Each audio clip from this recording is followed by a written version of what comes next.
Hello mga beats! Jam again, ang your parang vlogger.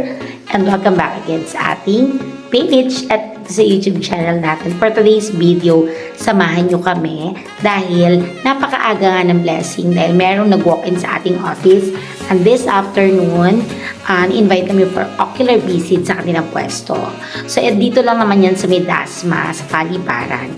And praise God kasi diba, napakaganda ng bunga ng 2026 sa atin. Dahil ang dami din talagang inquiry and mga clients. So, ito yung pwesto nila. Sila yung may-ari talaga ng pwesto.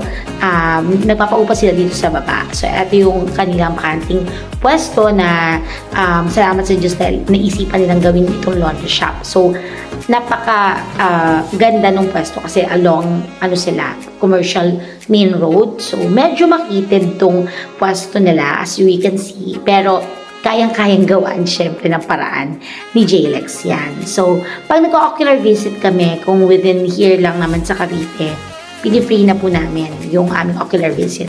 Pero pag malayo na po, meron tayong charge ng konti lang naman for the toll gate and gas natin. And pag mag-diretso reservation or contract signing naman tayo, i-free na namin yun. So, here, sinusukat namin kung saan pwedeng ilagay ang mga machine and kung ilan ang preferred ninyo na ipalagay. And syempre, dito rin, ina-explain natin sa mga client kung paano nga ba natin ilalagay ng tama at wasto at safe ang ating mga machine. So, ayan, dito nakakatuwa kasi naglagay na talaga si Sir ng abang ng kanyang drainage. So, ibig sabihin talagang decidido talaga si Sir na magkaroon ng laundry shop.